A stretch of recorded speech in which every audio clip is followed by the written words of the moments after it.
What's going on, everyone? I'm Jaren, and today we are talking about the last voyage of the Demeter. Now, before we get into this review, I just wanted to give a big shout out to the island of Maui and its first responders, its volunteers, and its inner island and outer island donators who have helped in any way, shape, or form to help house, to help feed, to help just care for those who have lost their local businesses, for those who've lost their homes, for those who have lost loved ones.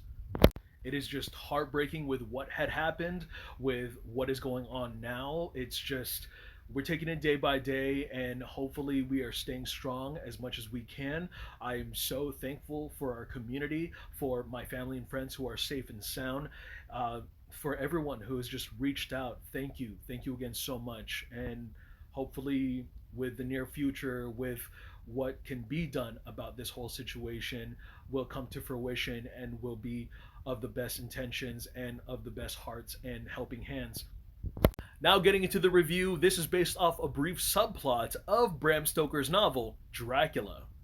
Now, Andre Overdell, who's the director, has described this as Alien on a ship, and he's not too far off, as this was basically the Prince of Darkness taking on sails of the high seas.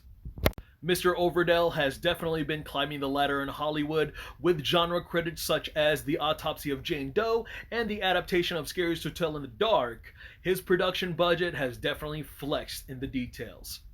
The script for this film was stuck in development hell for quite some time, with various directors attached, including names like David Slade, who has worked on other vampire projects such as 30 Days of Night and the Twilight Saga Eclipse. We even had Viggo Mortensen attached to the star in this movie, and then 2 years passed and then he pulled out. From the trailer to finally seeing the actual movie, I was very impressed with how atmospheric it was.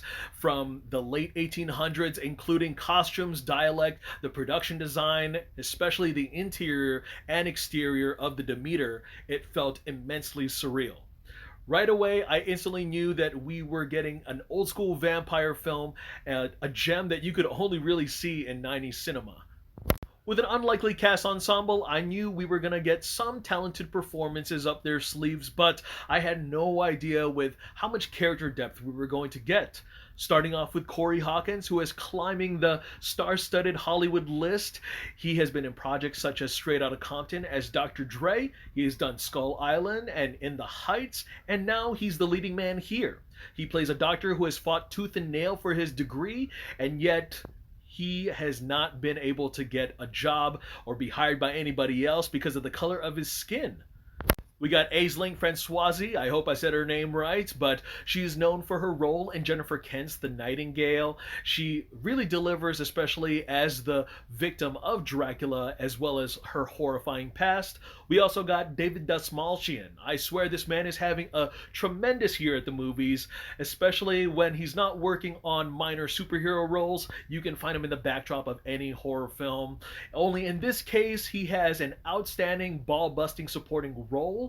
He is the one character that you would love to despise because he's a skeptic, but you also admire him for being transparent and for having that grit. We got Liam Cunningham here. His situation, his side story, very tragic, very moving. So him throughout this ordeal, you really feel sorry for him, but he has the same type of energy, the same type of presence as Charles Dance to match. We also got John Briones, who is the cook.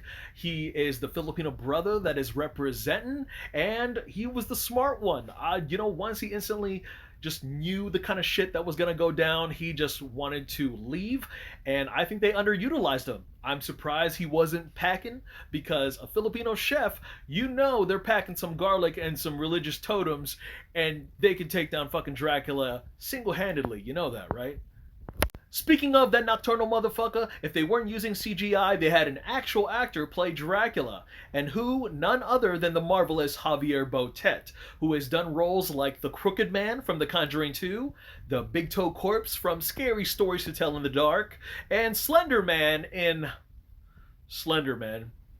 Instead of playing the typical game of which pretty boy is the bloodsucker, they brought the look and actions of Dracula back to primitive basics. He was practically a winged bat, and he moved about the dark corners like a demon, which was nightmare-inducing.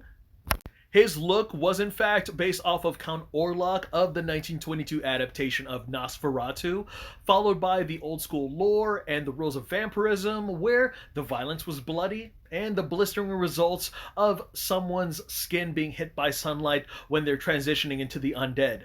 Night by night, Dracula would come up from below deck and feed, but with the length of its runtime for a story like this, I just felt the pacing begin to lose steam, and the structure of this whole story just began to feel repetitive.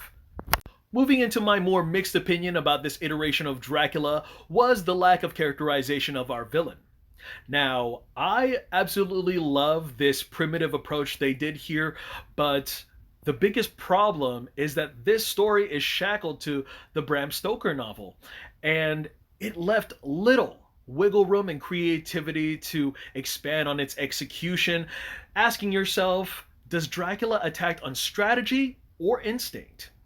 You can see some of the similarities of Alien, where Ridley Scott's direction would keep the xenomorph in the dark, and then you would get glimpses of it, and then the later half you would get the full scale of it. But here we could have just stuck with that and not exploit its identity in the advertisements and the story that they pitched, at least up until the very end. Then we would have had some effective results.